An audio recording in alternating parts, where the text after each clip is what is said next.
皆さんこんにちはសួស្តីអ្នកទាំងអស់គ្នាថ្ងៃនេះគឺខ្ញុំមកណែនាំអំពីតំបន់ទេសចរមួយកន្លែងស្ថិតនៅក្នុងទីក្រុងឃឺរ៉ឺមេនៃខេត្តហ្វូកូកានៃប្រទេសជប៉ុនហើយតំបន់នេះគឺគេសាងសង់ឡើងនៅឆ្នាំ1982គិតមកដល់ឥឡូវដូចជា43ឆ្នាំហើយអញ្ចឹងវារៀងថ្មីដែរហើយកន្លែងនេះគឺតាក់ទងទៅនឹងវត្តអារាមរបស់ប្រទេសជប៉ុនគឺគេបួងសួងដើម្បីសុំសេចក្តីសុខសេចក្តីចម្រើនដូចនៅខ្មែរអញ្ចឹងហើយកន្លែងនេះដូចជាកន្លែងស្រង់ទឹកតាមអ្វីដែលខ្ញុំធ្លាប់ចាំខ្ញុំធ្លាប់ឃើញជនជាតិជប៉ុនគឺគេដួសយកមកលុបមុខឬក៏លាងដៃជាដើមហើយខ្ញុំក៏បានសាកដួសដែរប៉ុន្តែដៃមួយខាងខ្ញុំកាន់ទូរស័ព្ទអញ្ចឹងគឺពិបាកក្នុងការប៉ះទឹកហ្នឹងប៉ុន្តែខ្ញុំធ្លាប់ដូចជាធ្លាប់លាងដែរប៉ុន្តែវាត្រជាក់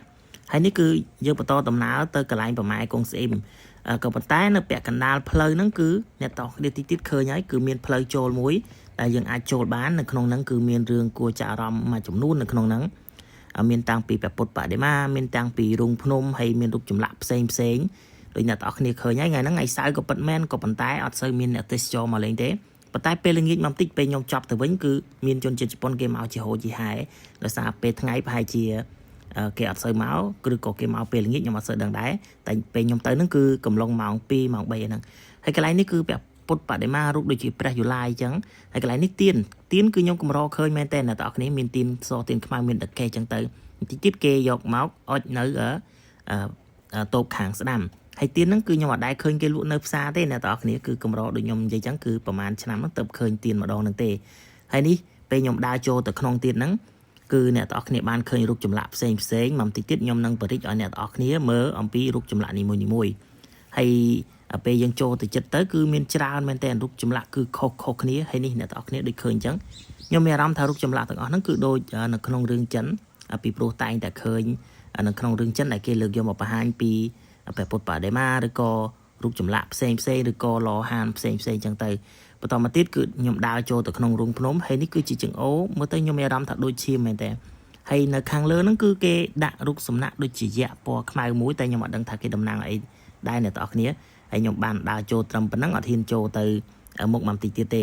េប៉ុន្តែមកបន្តិចទៀតដោយសារតែខ្ញុំចង់ដឹងពេកខ្ញុំគិតថានៅខាងមុខហ្នឹងមានអីគេដោយសារតែខ្ញុំឃើញចង្អូដូចពណ៌ក្រហមហើយខ្ញុំក៏បានចូលទៅក្នុងហ្នឹងមកបន្តិចទៀតទៅប៉ុន្តែចូលទៅក្នុងហ្នឹងក៏ដូចជាអត់មានអីមានត្រឹមតែប៉ុណ្្នឹងទេបងប្អូនគ្នាហើយខាងក្រោមហ្នឹងគឺតាក់តងទៅនឹងចង្អូពណ៌ក្រហមមិញហ្នឹងហើយនេះរូបព្រះពុទ្ធពណ៌ខ្មៅហ្នឹងដូចជាបិសាចទេប៉ុន្តែខ្ញុំបរិចឲ្យអ្នកបងប្អូនគ្នាមើលមិញហ្នឹងហើយនេះយើងចេញមកពីកន្លែងហ្នឹងដោយសារតែវាស្ងាត់ពេកបងប្អូនគ្នាខ្ញុំក៏អត់ហ៊ាននៅដែរយើងបន្តឡើងមកលើដើម្បីទៅដល់កន្លែងកពូលតែម្ដងដើម្បីទៅមើលរូបសំណាកប្រម៉ែកុងស្អ៊ីមហើយនេះគឺជាវិហារដូចជាជីនចាក់នៅខ្មែរគឺគេហៅវត្តប៉ុន្តែនៅជប៉ុនគឺគេហៅថាជីនចាក់គឺជាវិហារសាសនាស៊ីនតូនេះគឺជាទស្សនវិជ្ជារួមដែលខ្ញុំបង្វិលមកជុំចែករំលែកទៅកាន់អ្នកទាំងអស់គ្នាហ្នឹងមានតាំងពីកន្លែងលក់វត្ថុអនុស្សាវរីយ៍មានតាំងពីវត្តមានកន្លែងខ្លោងទ្វារចឹងទៅហើយកន្លែងនេះគឺតាក់តងទៅនឹងរូបហ្នឹងក៏ខ្ញុំមានអារម្មណ៍ថាដូចនៅក្នុងរឿងចិនដែរខ្ញុំតែងតែឃើញហើយអ្នកទាំងអស់គ្នាឃើញកន្លែងគេអង្គុយលើស្រួយពណ៌ក្រហមហ្នឹងទេមកបន្តិចទៀតខ្ញុំក៏បានចូលទៅអង្គុយកន្លែងហ្នឹងដែរហើយនេះនៅជនជាតិជប៉ុនគឺតែងតែធ្វើបែបហ្នឹងហើយគឺគេទៅសេបួងសួងបំណងប្រាថ្នារបស់គេនៅថ្ងៃបុណ្យអីហ្នឹងគឺគេយកមករុំលើហ្នឹងហើយកន្លែងនេះកន្លែងលក់វត្ថុអនុស្សាវរីយ៍ខ្ញុំក៏បានទិញមួយដែរមានតាំងពីទៀនមានតាំងពីបតោងសោមានរបស់ផ្សេងដូចអ្នកទាំងអស់គ្នាបានឃើញចឹងខ្ញុំក៏បានទាញ 1000 យ៉េនចេញមកហើយរូបប្រម៉ែកុងស្អ៊ីមរូបបតោងសោមួយហ្នឹងគឺ800 យ៉េនអញ្ចឹងខ្ញុំហុចឲ្យអ្នកលក់ហ្នឹងគឺ1000 យ៉េនអញ្ចឹងតិចទៀតគេនឹងអាប់ឲ្យខ្ញុំ200 យ៉េនវិញហើយនេះមានផ្សេងអ្នកទាំងអស់គ្នាខ្ញុំអត់ដឹងថាជាបតោងអីដែរមានផ្សេងហើយនេះលុយអាប់គឺ200 យ៉េនទទួលបានមកវិញហ្នឹងហើយនេះគឺជាបតោងសោដែលខ្ញុំទិញមិញហ្នឹងអ្នកទាំងអស់គ្នាគឺគ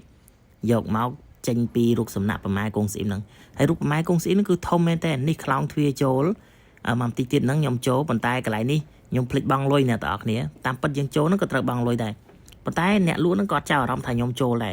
រហើយនេះលិខិត្តប័ណ្ណផ្សព្វផ្សាយប៉ាំងហ្វ្រេតូហ្នឹងគឺបើយើងចំណាយ100 យ៉េនទៅយើងទទួលបាន